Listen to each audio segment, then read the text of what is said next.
अस्सलाम वालेकुम viewers, welcome back to our channel Rana ji remix. हम आपके लिए लेके आते हैं इंफॉर्मेटिव और नई से नई वीडियोस। आज जो टॉपिक हमने आपके लिए सिलेक्ट किया है बड़ा इंपॉर्टेंट टॉपिक है। आज हम आपके साथ एक ट्रू स्टोरी जो है वो शेयर करेंगे।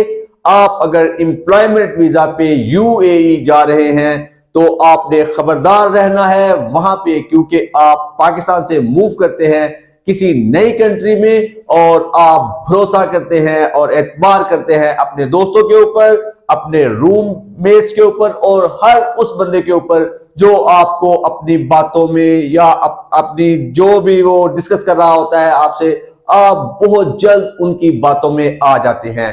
पाकिस्तान के अंदर ये होता है कि आपको पता है कि मेरे डॉक्यूमेंट्स के साथ कोई क्या कर सकता है, कोई मेरे एमरेट्स आईडी या आईडी के साथ कुछ नहीं कर सकता, इसका कोई फायदा नहीं है। लेकिन अगर आप यूएई एम्प्लॉयमेंट वीजा पे जा रहे हैं तो आपका एमरेट्स आईडी और आपकी मोबाइल सिम बहुत इंपॉर्टेंट होती है। आज की इस वीडियो को आप जरूर देखें और कंप्लीट देखें ताकि आपको पता चल सके कि यूएई में कैसे कैसे प्रॉब्लम्स हो सकते हैं आपके साथ। आपने जब यूएई एम्प्लॉयमेंट वीजा पे, खास तौर पे एम्प्लॉयमेंट वीजा पे जाना है और आपने एमरेट्स आईडी हासिल कर लेना है तो आपने बहुत खबरदार रहना है।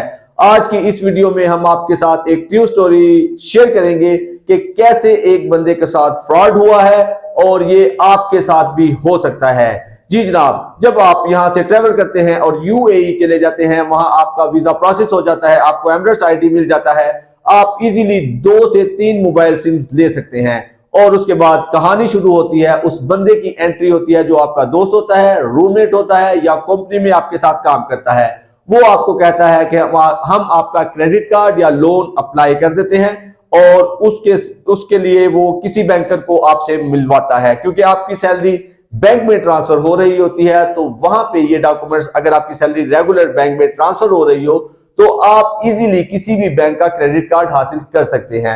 आप क्योंकि नए होते हैं, आपके लिए ये चीजें बड़ी मुश्किल होती है, आप समझते हैं कि ऐसा पॉसिबल नहीं है और आप उनसे जो है डॉक्यूमेंट साइन कर देते हैं और उसके बाद वो क्या करते हैं कि 2 सिम जो है वो आपके नाम पे इशू करवाते हैं। एक सिम आपको दे दी जाती है और दूसरी, सपोज वहां पे 2-3 कंपनीज हैं, वहां पे डू भी है, एतिसलात भी है, आपकी डू और एतिसलात की सिम जो है वो निकलवा ली जाती है। आपको जो है डू वाली सिम दे दी जाती है कि आप इसको यूज करें और एतिसलात वाली सिम अपने पास रख ली जाती है और उसके बाद आपका एमरेट्स आईडी ओरिजिनल जो है वो भी अपने पास रख लिया जाता है। कहा यह जाता है कि हम आपका जो लोन है या क्रेडिट कार्ड है उसको प्रोसेस कर रहे हैं और क्योंकि आप ड्यूटी पे होते हैं, आपके पास इतना टाइम नहीं होता कि आप बार बार बैंक जा सके। आप भी सोचते हैं कि वाकई क्योंकि मैं नया नया यूएई में आया हूं और मैं छुट्टी नहीं कर सकता हूं, मैं अपनी जॉब से बार बार गैर हाजिर नहीं हो सकता हूं, तो मैं अपना एमरेट्स आईडी, इसकी कोई अहमियत नहीं है, मेरी सिम की कोई अहमियत नहीं है, मैं अपने दोस्त को, रूममेट को या बैंक के एजेंट को दे देता हूं और ये मेरा क्रेडिट कार्ड या लोन प्रोसेस कर देंगे। हुआ ये है कि एक बंदे ने ऐसा ही किया। वो एम्प्लॉयमेंट वीजा के ऊपर यूएई गया, वहां पे उसका एक दोस्त था, उसने उसको कहा कि मैं आपका क्रेडिट कार्ड प्रोसेस करता हूं और उसने एक बैंकर से मिलवाया। ईएनबीडी के जो ये बैंकर थे, जो एजेंट थे, उन्होंने उस साहब का अकाउंट ओपन किया। अकाउंट ओपन करने के बाद एमरेट्स आईडी और एक सिम जो उन्होंने बैंक में रजिस्टर्ड करवाई थी वो उन्होंने उस बंदे से ले ली।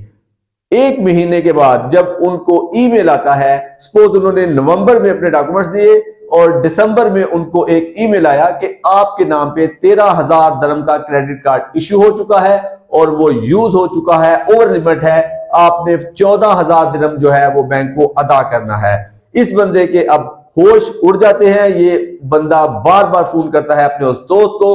पहले पहल तो वो दोस्त इनको बताता है कि मैं आपका एमरेट्स आईडी आपको वापस कर दूंगा, आपकी सिम वापस कर दूंगा, और थोड़े दिन के बाद वो इनका एमरेट्स आईडी और सिम किसी दूसरे बंदे के हाथ वापस भी कर देता है।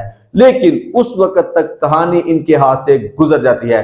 ये क्या करते हैं, ये जाते हैं एमरेट्स एनबीडी बैंक में, कंप्लेन करते हैं कि जी मैंने तो क्रेडिट कार्ड हासिल नहीं किया। तो वो इनको दिखाते हैं कि आपके एमरेट्स आईडी के ऊपर ये क्रेडिट कार्ड रिसीव किया गया है और आपकी इस सिम पे जो ओटीपी आया था उसके जरिए इस क्रेडिट कार्ड को एक्टिव किया गया है। उसके बाद इनको इन्फॉर्म किया जाता है कि आप दुबई पुलिस में जाके अपना जो ये मामला है इसको डिस्कस करें। वो साहब जाते हैं दुबई के पुलिस स्टेशन में, तो दुबई पुलिस स्टेशन वाले मना कर देते हैं कि ऐसे केसेस को हम लोग हैंडल नहीं करते, आप बैंक में जाएं या उनकी जो ऑनलाइन वेबसाइट है या उनकी जो कस्टमर केयर का नंबर है वहां पे आप कंप्लेन करें। दोबारा बैंक जाया जाता है तो वो लोग दोबारा इनको पुलिस स्टेशन की तरफ भेज देते हैं। एक्चुअल ये मसला क्या है, इस मसले को अगर आपके साथ अल्लाह ना करे ऐसा मसला हो जाता है तो हम आपको बताते हैं कि आपने क्या करना है। आपने ना तो पुलिस आपकी मदद करेगी, क्योंकि पुलिस को दरकार होता है जो वहां की अदालत होती है उसका एक पेपर रिक्वायर होता है, और बैंक वाले तो ऑलरेडी अपने हाथ खड़े, उनको तो पता है कि हमने पैसे दिए हैं और आपके नाम पे पैसे इश्यू हुए हैं, आपने ही ये पैसे वापस करने हैं। तो इस सूरत में आपने करना यह है कि जो मिनिस्ट्री है, लॉ मिनिस्ट्री, और जो एक अदालत का एक निजाम है, आपने वहां पे जाके कंप्लेंट लॉन्च करनी है। वो लोग आपका पूरा केस सुनने के बाद आपको एक पेपर देंगे, वो पेपर लेके आपने अपने दोस्त के साथ के अगेंस्ट कंप्लेंट की है या किसी एजेंट के अगेंस्ट आपने कंप्लेंट करनी है, तो वो पेपर लेके आपने दोबारा पुलिस स्टेशन जाना है और फिर आपने ये प्रोसेस स्टार्ट करना है। लेकिन एक बंदा जो जॉब कर रहा होता है उसके लिए ये सब कुछ करना इतना आसान नहीं होता। इसलिए जो बंदे भी यहां से, पाकिस्तान से, इंडिया से, नेपाल से यूएई जा रहे हैं, तो उनका एमरेट्स आईडी, उनकी मोबाइल सिम बहुत ही इंपॉर्टेंट डॉक्यूमेंट्स हैं। ये किसी भी सूरत आपने किसी भाई, दोस्त, किसी कजन के हवाले नहीं करने, क्योंकि देखा गया है कि यूएई में फ्रॉड जो है वो एक भरोसा और एतबार के बाद ये सारी चीजें की जाती है। आपने बी अवेयर रहना है, अपनी मोबाइल सिम, अपना एमरेट्स आईडी किसी दूसरे बंदे के हवाले नहीं करना।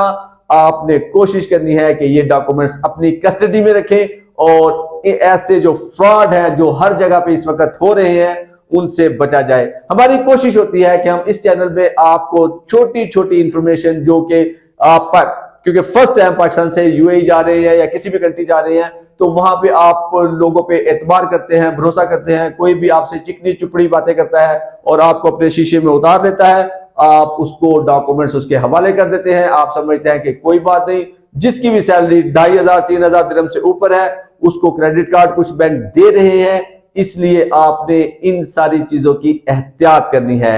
उम्मीद है आज की ये वीडियो आपके लिए बेहतर होगी। अगर आपका कोई भी दोस्त, रिलेटिव, भाई यूएई में जॉब कर रहा है या वहां पे कोई काम कर रहा है, एम्प्लॉयमेंट वीजा के ऊपर है, तो प्लीज उस तक ये इंफॉर्मेशन पहुंचाएं, हमारे चैनल को सब्सक्राइब करें और दूसरों तक भी इस चैनल को पहुंचाएं। Thank you for watching, take care, अल्लाह हाफिज।